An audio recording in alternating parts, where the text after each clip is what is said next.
وانا بالنسبه لي ده تقريبا كده اجمل خبر انا كنت سمعته في اخر اسبوع او اخر 30 يوم من عمري كله. النهارده كابتن محمود الخطيب بيدرس ان هو يبعد مين؟ اتنين في مجلس الاداره الجديد او القائمه اللي هو ممكن يترشح بيها. مين ومين يا باشا؟ كابتن محمد شوقي، ومين التاني يا ترى؟ حذر فذر كابتن حسام غالي. هو سؤال بس يا كابتن حسام غالي، انت بجد كنت مفكر بعد التصريحات اللي انت طلعت تقولها ديت في البودكاست ان انت ممكن تكمل؟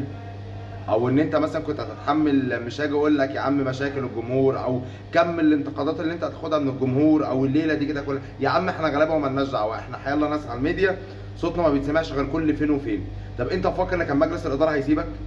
هو انت مفكر ان مجلس الاداره هيسيبك تشم الكرسي ده اساسا بطريقتك دي بتفكيرك دي؟ ما اظنش. انت محتاج تعيد حساباتك في حاجات كتيره قوي.